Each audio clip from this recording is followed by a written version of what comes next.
welcome to Weekends with Whitney. The music scene across South Louisiana has never been more vibrant.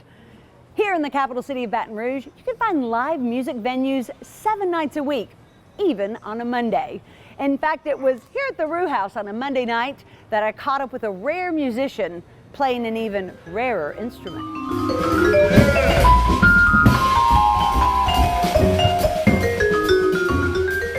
It's the vibraphone, and Dr. Charles Brooks is one of the best vibe players in the country.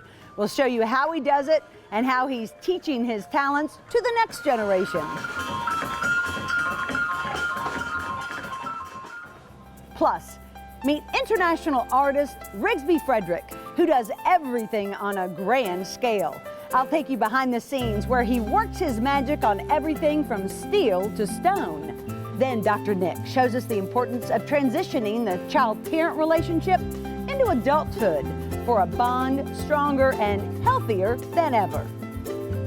But first, rich musical talent has long been the fabric of Louisiana, but that fabric has never been woven so tightly or woven so beautifully.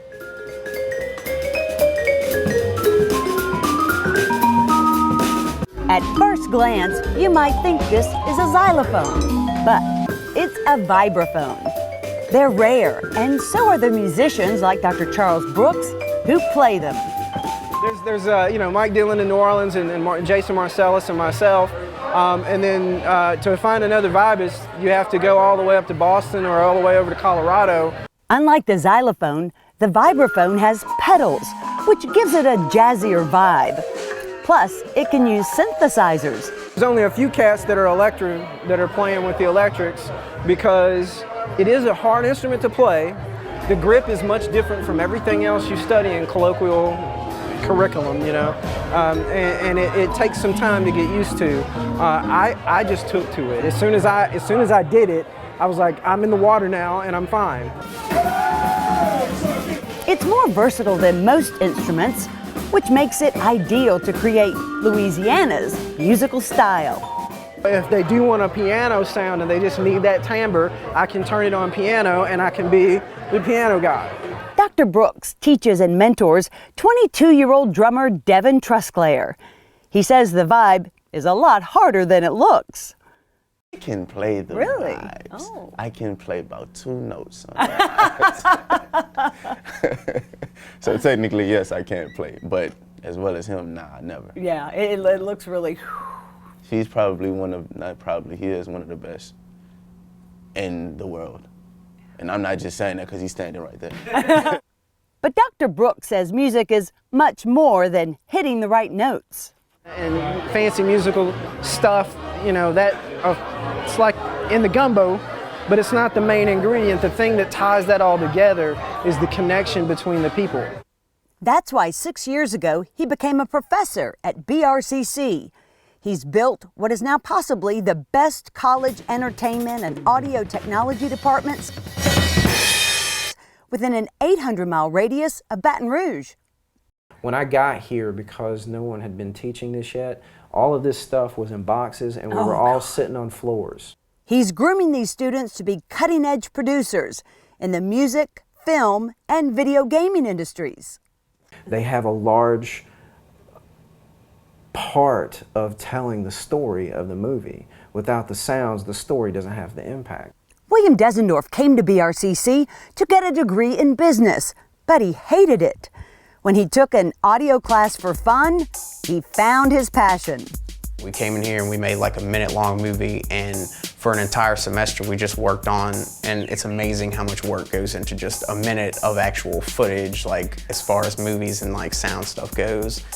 He prefers, though, the sound of a music career. Really just the idea that like I could be like the next Quincy Jones or something like that. Somebody that does music, but at the same time he records and produces for all these great people like Michael Jackson and all these other artists. One of the amazing things that students here get to learn is how to take all of this equipment. It's about $200,000 worth of equipment. They can take the sounds of real musical instruments played by people, or they can also take digital sounds and create their own music. They can do it together in a combination, or really just about any way they want.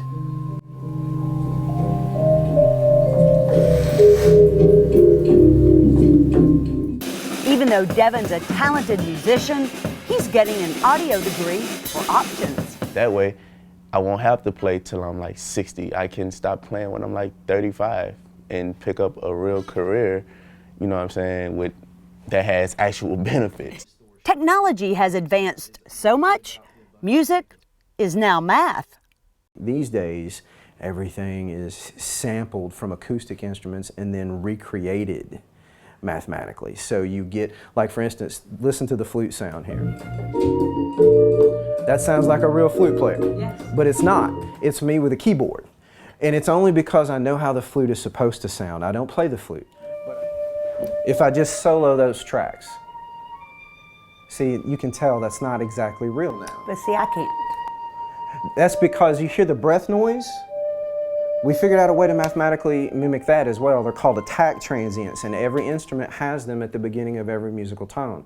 So when we figured out that there was math for that and math for the musical note, yeah, we changed the whole game. Are we ever going to replace the musician with all the computer stuff? No. In my opinion, I don't believe there is any artificial intelligence that can make up for what happens in here. Because an ear for music begins in the heart. This is much, I guess it's more like my therapy. It's really one of the ways that I get to stay kind of sane when stuff is kind of crazy. So for me, this is like going home.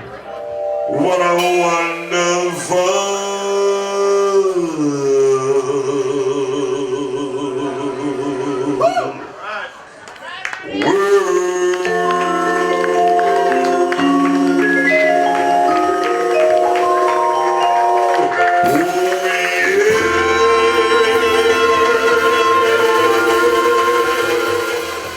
To find out where he's playing next, check out his website, thecharlesbrooks.com.